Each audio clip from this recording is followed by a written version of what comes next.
Comienza la noche bajo la dirección de Claudia Gurisati. La noche, bajo la dirección de Claudia Gurisati, enciende las luces para que usted vea el punto clave de la noticia. Soy Jason Calderón, bienvenidos. La noticia, el llamado a un acuerdo nacional para la transición que hizo la oposición venezolana en vísperas de la conmemoración del primer año del denominado 12F, en el que decenas de miles de ciudadanos venezolanos salieron a las calles a exigir respeto por las libertades democráticas. El punto clave de la noticia: las cicatrices que dejó en los venezolanos la cruenta represión de las manifestaciones que, pese a que eran pacíficas, fueron reprimidas con violencia por parte del régimen. Un año después, la democracia continúa agonizando en el país bolivariano. Los principales líderes de la oposición y de los estudiantes están encarcelados, y los que no fueron enviados a prisión enfrentan todos los días una persecución sin cuartel que busca silenciar sus voces. Leopoldo lo que hizo fue alzar su voz y denunciar al régimen de Maduro como un régimen antidemocrático, corrupto e ineficiente, y por eso lo encarcelaron, así como encarcelaron a más de 3.408 detenciones arbitrarias el año pasado, y hoy quedan 61 presos políticos que están presos por protestar, por alzar su voz de una manera pacífica y decir que quieren un mejor país. Es legítima la protesta siempre que sea pacífica y está en la Constitución. Hoy en nuestro país no hay Estado de Derecho, los poderes públicos están secuestrados, y precisamente lo que nosotros queremos cambiar. Y sí, hay una tristeza, hay una frustración en las caras de los venezolanos porque no nos sentimos defendidos. La noticia: en medio de una tensa calma, Venezuela se prepara para movilizarse nuevamente este jueves. En el Día de la Juventud, el movimiento estudiantil convocó a una marcha para protestar por la muerte de los ciudadanos que, por exigir de manera pacífica democracia para su país, terminaron muertos hace un año tras ser reprimidos violentamente por las autoridades. La reconstrucción de la democracia y la reconciliación del país serán sus principales banderas. El día de mañana hemos convocado a todos los estudiantes de Caracas, a toda la sociedad civil, a los profesores, a los profesionales, a los trabajadores, a todos que nos acompañen al gran acto del Día de la Juventud a las 11 de la mañana en el aula magna de la UCB. Ahí estaremos anunciando la declaración de febrero. La declaración de febrero, que son los lineamientos de acción para la lucha que vamos a estar dando en este año 2015. Los lineamientos de la protesta pacífica que vamos a emprender. Los lineamientos para la liberación de nuestros compañeros que todavía están detenidos. El punto clave de la noticia: un año después del 12F, las causas que originaron las protestas siguen latentes y el régimen de Nicolás Maduro continúa en el poder. No obstante, el chavismo enfrenta una de sus peores crisis. El mal estado de la economía tiene en aprietos al gobierno y se está convirtiendo en la principal amenaza de Nicolás Maduro para permanecer en el poder. Sumado a esto, las crecientes denuncias de corrupción, la inseguridad y la escasez de alimentos, entre otros aspectos, llevaron a importantes líderes de la oposición a hacer un llamado a los venezolanos para construir un acuerdo nacional para una transición política en paz. Este sector de la disidencia parte de la idea de que es inevitable el derrumbe del régimen y que por ello deben sentarse desde ya las bases para que la democracia regrese a Venezuela. Así se veían las calles de Caracas hace un año. Eran multitudinarias movilizaciones de la sociedad civil en contra de las políticas del presidente Nicolás Maduro. Voces que exigían democracia y condenaban la violencia, la escasez y el desabastecimiento. Sin embargo, la respuesta al descontento del pueblo por parte de Nicolás Maduro sería a través del uso de la fuerza. El Estado utilizó sus armas en contra de las protestas ante la mirada de una comunidad internacional que brilló por su ausencia. La represión en contra de las manifestaciones fue evidente. Marvinia Jiménez, Ignacio Rojas y Geraldine Moreno son algunos testigos directos de violaciones a sus derechos fundamentales por parte de las fuerzas de seguridad del Estado. Guardia Nacional, policía y colectivos armados ligados al chavismo agredieron a la población. El saldo: 43 muertos y más de 3.000 heridos. Chávez me dejó a mí encargado El mandatario chavista sigue en el poder y las consignas que en las manifestaciones exigían respeto por las libertades quedaron en eso, en consignas, que pese al gran descontento ciudadano no fueron tenidas en cuenta por el heredero del chavismo. Esta revolución es pacífica. Una prueba de ello es la resolución que aprobó hace un par de semanas para autorizar al ejército a utilizar armas de fuego para controlar las manifestaciones públicas. Se ha declarado formalmente la pena de muerte. Bueno, se han dedicado a extraer y a descontextualizar de ese documento hermosísimo de profundo respeto a los derechos humanos, a la vida y a los manifestantes incluso. Pese a la represión, la persecución política y la falta de libertades democráticas, el descontento de la sociedad civil y la oposición sigue en pie. Una oposición que con un Leopoldo López desde la cárcel, con María Corina Machado diputada destituida y con Antonio Ledesma, alcalde metropolitano de Caracas, le siguen enviando al pueblo venezolano un SOS para superar la crisis a través de este documento.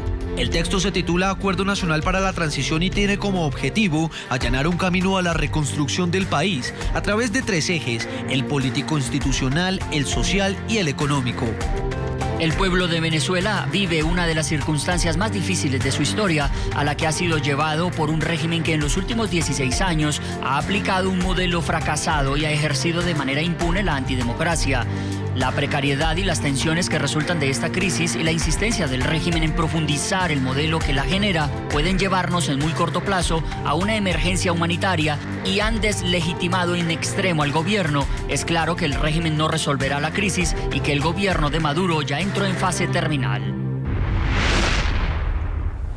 A propósito del tema del día, le preguntamos a nuestros televidentes si creen que es ineludible el derrumbe del régimen de Nicolás Maduro, tal y como lo afirma la oposición venezolana en este acuerdo para la transición que plantea. Los invitamos a que nos respondan a través de las cuentas de Twitter del equipo periodístico del programa La Noche. Y saludamos a esta hora a nuestros invitados. Desde Caracas, Venezuela, nos acompaña Roberto Enríquez, es el presidente del partido de oposición COPEI, además vicepresidente de la Organización Demócrata Cristiana de América. También desde Caracas tenemos contacto hasta ahora con Antonio Ledesma, el alcalde metropolitano de Caracas, uno de los más destacados líderes de la oposición venezolana. Y en nuestros estudios en Washington, el señor Pedro Burelli, exmiembro del Comité Ejecutivo de PDVSA, Petróleos de Venezuela, empresario y además miembro también de la oposición venezolana en Washington. Señores, bienvenidos al programa La Noche.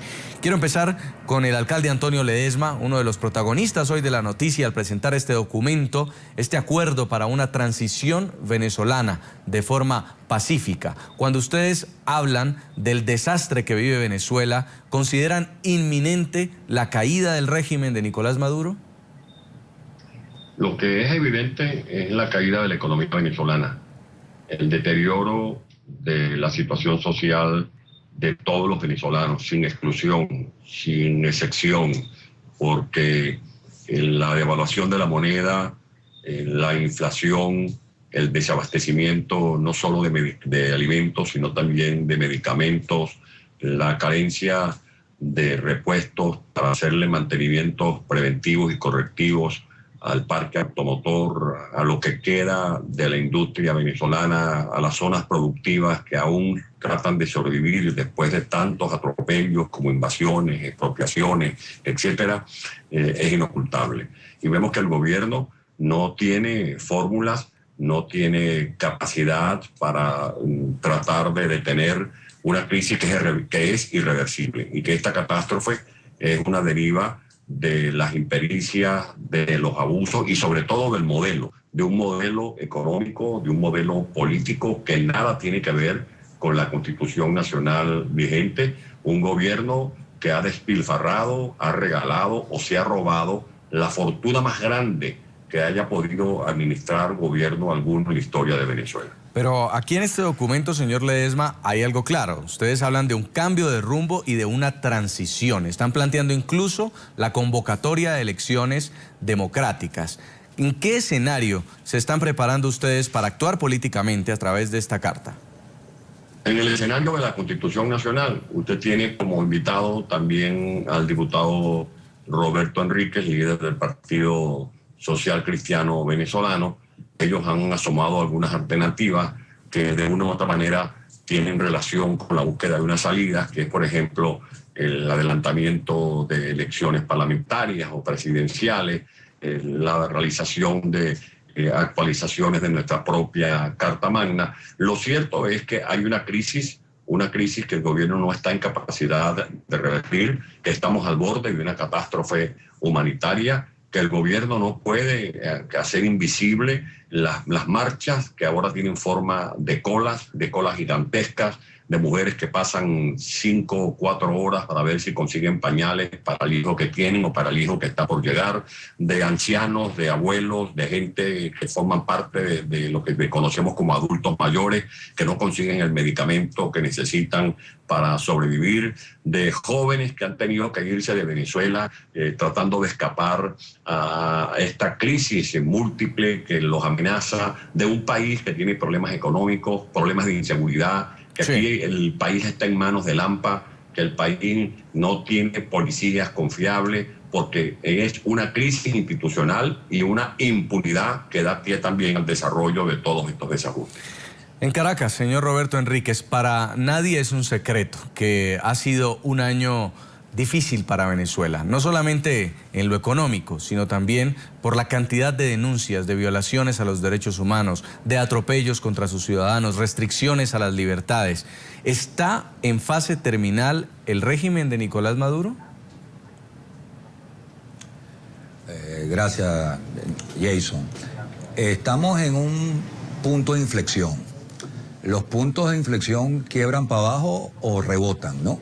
Y es por eso que eso nos obliga a presentarle al país una oposición alternativa, responsable, seria, valiente, que con claridad sea capaz de conducir al pueblo venezolano por la ruta de los cambios a la mayor velocidad posible, sin violencia, en el marco de la Constitución y sin esa condena en la que a veces siento que algunos sectores del país tratan de sembrar en el ánimo de los venezolanos, que es hacer creer que es imposible lograr los cambios, que hay que esperar hasta el 2018, cuando la Constitución perfectamente nos abre ventanas que nos permiten lograr los cambios en tiempo relativamente rápido. Yo valoro el documento que han presentado hoy Leopoldo, Antonio, Ledesma y María Colina, porque siento que precisamente cuando se habla de cambios transicionales se está hablando de cambios en paz. Y nosotros desde la democracia cristiana hemos planteado una propuesta a consideración del país, a consideración de los factores de la unidad democrática, que es precisamente precipitar los cambios en el marco de la Constitución, apelando a artículos que, por cierto, este mismo gobierno utilizó, como es el 341, que al ganar nosotros, como estoy convencido, sin que eso signifique de ninguna manera abandonar el drama que está atravesando el país de una crisis endémica. Yo quiero destacarte que la crisis venezolana, a nuestra manera de ver, no es solo política, social, económica, es por encima de todas las cosas una crisis de valores, una crisis espiritual que no tiene precedentes, un bache espiritual que está atravesando Venezuela, en donde se desdibujaron los valores de la venezolanidad, el venezolano solidario, respetuoso del otro.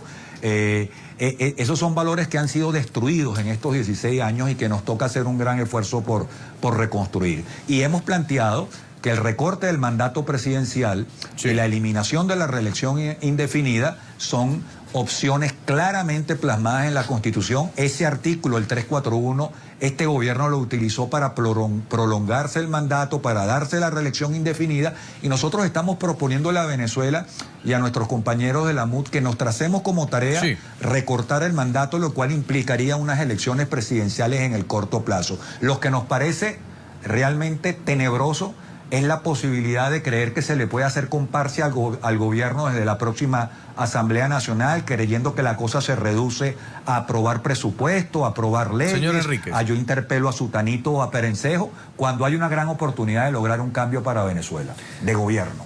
Señor Pedro Burelli, en Washington, ya ha escuchado usted los planteamientos sobre los cuales la oposición está hablando de una transición en Venezuela. Sin embargo, hace un año, cuando el mismo Leopoldo López acompañado de María Corina Machado, convocaron a protestas y hablaban de la salida. La reacción inmediata de Nicolás Maduro fue acusarlos de querer plantear en Venezuela un golpe de Estado. En esta ocasión, en pocas horas, ¿usted cree que se va a escuchar la misma declaración desde el Palacio de Miraflores? Mira, Jason, yo creo que el problema que estamos es un problema fundamental de gobernabilidad. La falta de gobernabilidad no es culpa del país. La falta de gobernabilidad es la naturaleza del régimen.